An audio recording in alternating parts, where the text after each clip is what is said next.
All right, I'm going to show you guys how to put a factory GM remote keyless entry system on a first gen SUV or pickup S series for less than 30 bucks.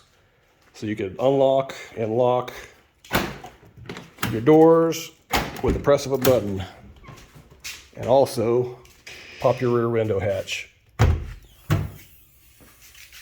What you're going to need is 2 relays. I get mine off Amazon. Get these weather pack style weatherproof relays for, I think you get 5 of them for close to 30 bucks now. You only need 2 of those, and you'll need your RKE module, which is your remote keyless entry module, and that is that black box right there from a late 90s Monte Carlo Chevy Lumina. I think I got mine out of a Lumina actually. And grab that out of a pick and pull. I got mine for 10 bucks, including the little pigtail. You're going to need to add 2 wires additional to your truck from that module and run them through your passenger door grommet underneath there, through your boot. Don't run loose wires through there. Make sure it's always through the appropriate door grommets. And what you're going to do is run your necessary wires through there, mount the 2 relays on the door, in behind the door panel, of course. Your passenger side switch is your master side of the door lock and unlock circuit. The driver side is basically a couple of wires piggybacked over to that side, so everything's going to be done on this passenger door. The gray wire and tan wire go into your door actuator, will come off your actuator and go into the harness, and you're going to need to peel back the tape and loom and find where they splice, because those wires are going to splice and run underneath the dash all the way over to your driver's side actuator.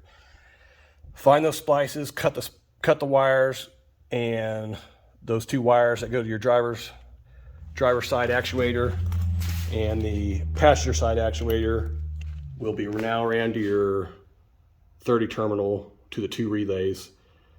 Got all the information on this diagram, which I'll post a picture of. Got good instruction, but the hardest part was just figuring out how it was wired, and how to keep from having to use relays in both doors. Just minimize the work, minimize the wiring, and finding those 2 factory splices and run them to the relays allows that. Also, you could use your door switches still. They work like factory. The main problem with these trucks, and I don't know what all GM vehicles did it like this, but the S series for sure, there's constant ground going to both legs of the actuator. So using that module, how they're wired up on the factory vehicles, you can't get that 12-volt circuit and send it to this actuator, or you're going to be trying to apply a 12-volt source to a grounded wire. So that's where the 2 relays come through. Everything has to run through those relays now. So you use your normally closed, normally open pulls of the relay to allow everything to function like factory, but work when you push the buttons. The rear window hatch, if you got a Blazer, Jimmy, that's a 12-volt circuit. You grab the wire coming out of the switch that goes back to your rear window. The gray wire from your RKE module will go to that switch, and that allows you to have the rear window pop option. Pretty straightforward process, really. I'll post the diagram like I said. While you're in there, lube everything up real good. Mine were barely even moving at all. I took the biggest thing that helped if you're having issues of your door locks not moving all the way. Take your actuator motors apart. There's the motor cap, the magnet. Unbolt the 4 screws on there. Take it off.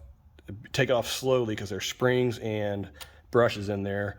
Those brushes, if you take them off and sand them down just a little bit, get the end nice exposed metal on there, put them back together, they'll work way better. I tried some aftermarket actuators and they worked worse than the wore out ones that were on the truck. So do that, lube everything up with all the linkages and everything. Make sure you could use like a dry grease or a white lithium grease.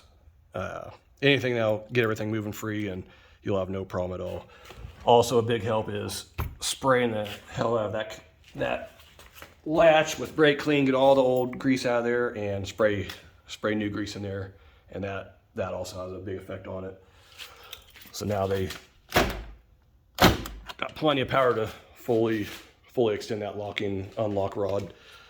Yeah, I'll post pictures of the wiring diagram up and follow that, and that's all there is to it. Enjoy.